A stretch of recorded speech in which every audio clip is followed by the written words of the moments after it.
What's going on YouTube? It's your boy Lurker back with another video. Today we are checking out the Critical Drinker. He just dropped a video called The Drinker Reflects 2022 edition, so maybe that'll be, sounds like it's gonna be fun. So let's get right into it. 3, 2, 1.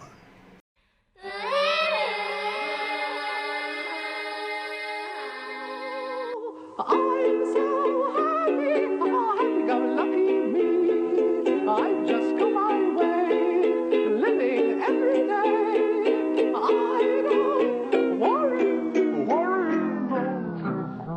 Well, here we find ourselves, dear viewer, at the tail end of another year. Our homes cluttered up with unwanted presents that'll probably find There their were some way to good the local movies in charity shop within 2022, a I week or think. two. Our stomachs uncomfortably bloated and our brains fogged with festive merrymaking and unsafe quantities of alcohol. Right. New Year's Eve is a time to look forward to the year that lies ahead. I don't know that to movie. make bold plans and inspiring resolutions, most I of didn't which see will Chip and probably Dale. fall by the wayside before the end of January. But it's also a time of reflection, a chance to pause by the door and look back over our shoulders at the year that was, to contemplate the highs and lows of those 12 months before finally making our exits. And so, welcome to my final video of 2022. I think there's gonna be better Welcome movies. to the Drinker Hold on, let me pause. I think there's gonna be better movies in this year. 2023, I think there's going to be better movies, probably, I would say, than 2022.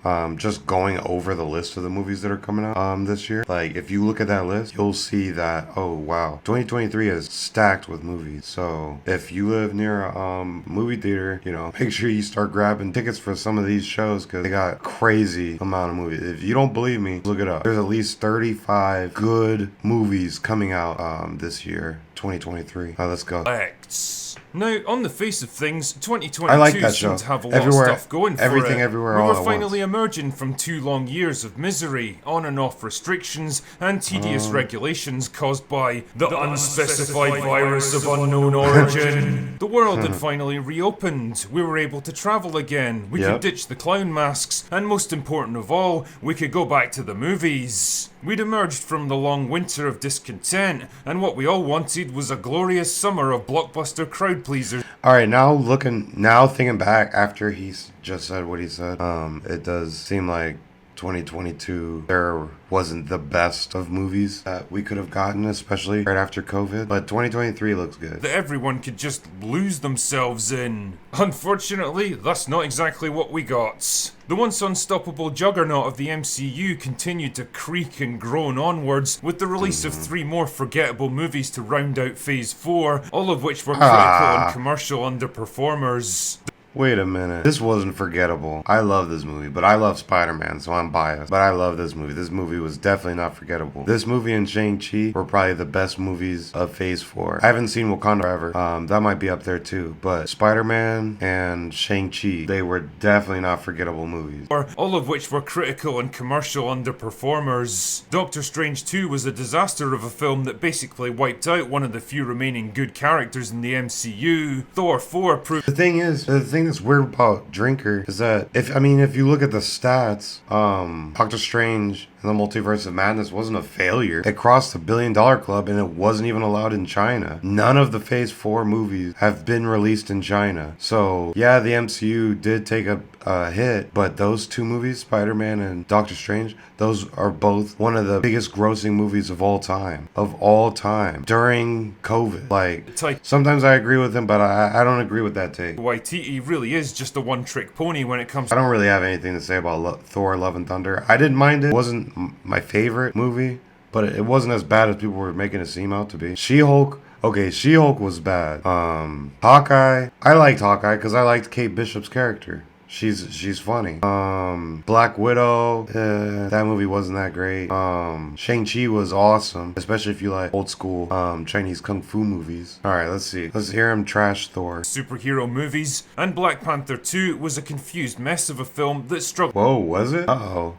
Those are strong opinions. I thought it was, I heard it was good, but to justify its own existence without its main it feels like everybody nowadays is just hating on the MCU because that's the cool thing to do now. The MCU was cool when it was about Thanos and Iron Man and Captain America, but as soon as you go into, you have female superheroes and you have black superheroes, you have Asian superheroes, You have Indian superheroes, you got Egyptian superheroes, but that is seen as bad. I don't get it, because the same quality in Phase 4 is the same quality we got in Phase 1, except Phase 4 was probably better than every phase in the first 3 phases besides Phase 3. Phase 3 is the best phase in the MCU, but yeah, let's hear him. Character. Let's hear what else And as he for has the to TV say. shows, Moon Knight took a cool concept and rendered it moot by neutering the main character and turning him into a joke. Ms. Marvel was a bright, He wasn't a joke. That's how he's supposed to be. colourful and completely forgettable teeny bopper show that did nothing and went nowhere. And as for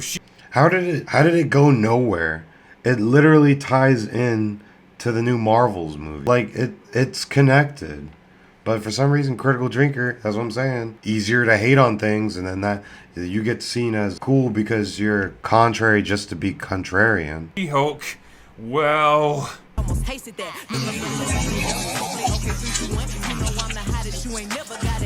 you know, it takes a lot to derail something with as much momentum as the MCU, but I do believe that Marvel may have found a way with Phase 4.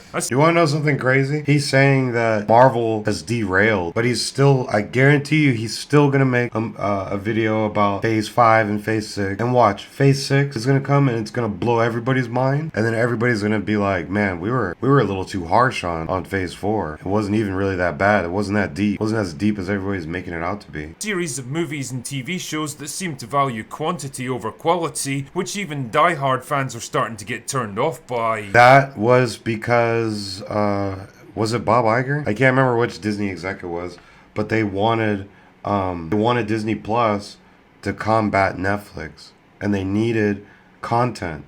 So that's why they went with the quantity over quality. Doesn't necessarily mean it's a bad thing, because, I mean, if you look at Disney Plus, it's not a failure. If it was a failure, you know, we'd be seeing people unsubscribe from Disney Plus. But all the diehard fans, like he said, it's turning diehard fans on. All the diehard fans that are friends that I have, they're still watching every single MCU thing that comes out. What was once vibrant, energetic, and imaginative has become tedious, predictable, bloated, and formulaic. And I think 2022 is the year when everyone collectively realised that. In fact, superhero movies, which have basically been the dominant force at the cinema for the past 10 years, really haven't fared that well at all this year. There was the occasional hit that turned out to be way better than it had any right to, but for every Batman, there was a Black Adam, Thor Love and Thunder, or God help us, Morbius. It's Morbin time. I didn't even watch that. Seriously, Jared Leto really knows how to pick them when it comes to superhero movies. In fact, some films were so bad that they never even got the chance to fail. After years of flops and false starts, Warner Brothers decided, fuck it, we're done with this, and promptly shredded their slate of upcoming movies and TV shows. Yeah, that's Batgirl, interesting. Supergirl, Wonder Woman 3, all of them were gone like a fart in the wind. That's the funny thing about pushing the message. The message. That's the funny thing about pushing the Oh, social justice, yeah, human rights. It's not. The thing is, though, that, you know, Stan Lee was the biggest proponent of all of these rights, right? Like, the guy who invented most of the superheroes that everybody is so criticizing of. message. You see, once the money runs out, movie studios tend to lose interest in it pretty quick. I mean, I don't care about social justice stuff, but I don't let it affect my mood so bad that I'm going to be super critical over a property that is just using the guy from Stan Lee who passed away. If you're an MCU fan, you know that. Hell, if you're not even an MCU fan, you know that Stan Lee passed away. But he was a huge proponent of gay rights, all that stuff. But probably the biggest cultural battleground of the year was got to be the fantasy genre. See, a war had been brewing over the Lord of the Rings for a long time. It was one of the last remaining I don't even know IPs why that they hadn't did yet Rings of fallen to Power. I identity didn't watch politics, and I Amazon don't care were about Lord determined of to the conquer Rings. it with the Rings of Power. I don't care about Lord of the Rings or Game of Thrones or anything. I don't really care for that Renaissance medieval era. That doesn't mean that there might not be a project that one day I do like. that has dragons and magic and all that shit. But holy shit, they picked the wrong fan base to mess with on this one. Every single trailer that dared to come out got ratioed into oblivion. Legions of angry fans picked apart and mocked every single scrap of information, every interview, every element of this show. The battle lines were drawn, and when Rings of Power finally came out, war was declared. I honestly don't think I've ever seen a TV show that stirred up such a hornet's nest of absolute rage. The Rings of Power got savaged like no show ever got savaged before. My question to people that are into Lord of the Rings is Rings of Power canon? Like, is it part of the book series or something? Or is it just something they made out of nowhere? If it's just something they made out of nowhere, that might be why it bombed so bad. I don't know anything about Lord of the Rings lore though, so let's just get back to it. And it was absolutely glorious to see because they deserved it. It was a show that tried to rewrite history, twist and reshape beloved characters, subvert the work of a great man, and it was rejected by pretty much everyone. Rings of Power wasn't just a bad show that people laughed at, it was a message to every film studio that thought they could buy their way into a fandom, hijack an IP, and use it as a platform to stroke their own egos and push their own political views. And that message was simple. We're not gonna take this shit anymore. That atmosphere of rebellion and rejection was just as strong when it came to absolute garbage like Willow and Witcher Blood Origin, both of which slunk out right at the end of the year, only to get completely annihilated by fans. Rings of Power might have stirred up the hornet's nest, but now everything that followed was getting stung by it. But hey, it wasn't all bad. There were the occasional bright spots in an otherwise bleak and depressing year. House of the Dragon defied all. I wonder if he'll bring up Top Gun Maverick. Because that was a sleeper that nobody thought would be, like, who would have thought that a new Top Gun movie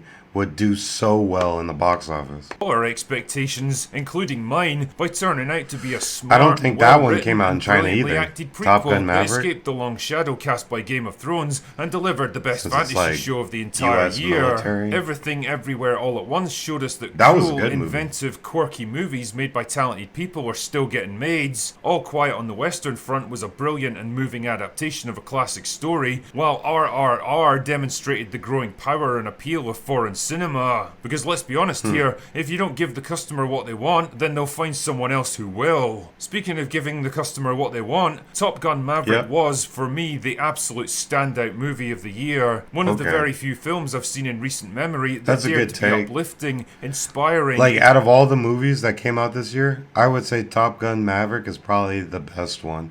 Just coming from an actual film stance, like you just critique the film from start to finish. I mean, you obviously have to have seen the movie to even make that judgment. So if there was anybody that walked out of the theater or turned it off or didn't watch it, like their opinion is moot. But I heard this movie was in the top 10 for like months, or like it brought in a lot of money though.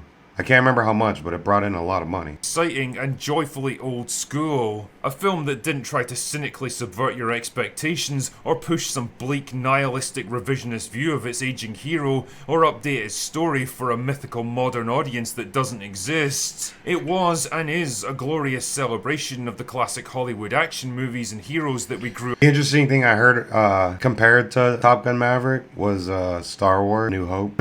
up with, and it gave people the thing they've been craving for so long. It deserved every single dollar it made, and it makes me extremely happy to know that it succeeded when so many other films deservedly flopped. And I think in a lot of ways, 2022 will be remembered as the year the woke Hollywood bubble finally burst. It was a year where countless high-profile movies and shows that tried to milk identity politics, guilt people into watching them, and shame anyone who criticised them, promptly went down in flames. It was the year where there was no pandemic and no lockdowns to hide behind, no way of justifying the shocking decline in box office revenue except to face up to the simple, unavoidable truth. People aren't buying what you're trying to sell them anymore. They're not interested in your dumb, predictable hive mind political views. They don't want to be preached and pandered to, and they especially don't want it from a bunch of corrupt, out-of-touch narcissists that couldn't care less about the very causes they shout so stridently about. You're supposed to be the court jesters of our society, so shut the fuck up and do your jobs. So if there's something good to be taken out of one of the most creatively bankrupt, financially disastrous, and politically divisive filmmaking years in living memory,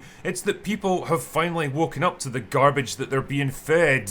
They've realised how far we've fallen, how many great franchises have been twisted and ruined in the process, and they're angry about it. And so they should be. Now it's just a question of how long it takes for Hollywood to get the message they're sending. It may be that things get worse before they get better, but I do believe that better they will get. Anyway, that's all I've got for this year. Go away now. Well, that was a video. I agreed with some of his take. There are some takes I didn't agree with. Let me know do you agree with his takes? I went ahead and liked this video anyway, because since I'm reacting to it. Yeah, he just dropped it 3 days ago. But what do you think about movies? What do you think it's going to take to get customers into those theater seats again? I thought wasn't Avatar doing that? I don't know. Anyways, that's it for this video. If you're liking what I'm dropping, make sure you hit me a like button. Smash that like button. And then also subscribe and hit the notification bell so you get notified when I drop videos like this. Until next time, peace, lurkers.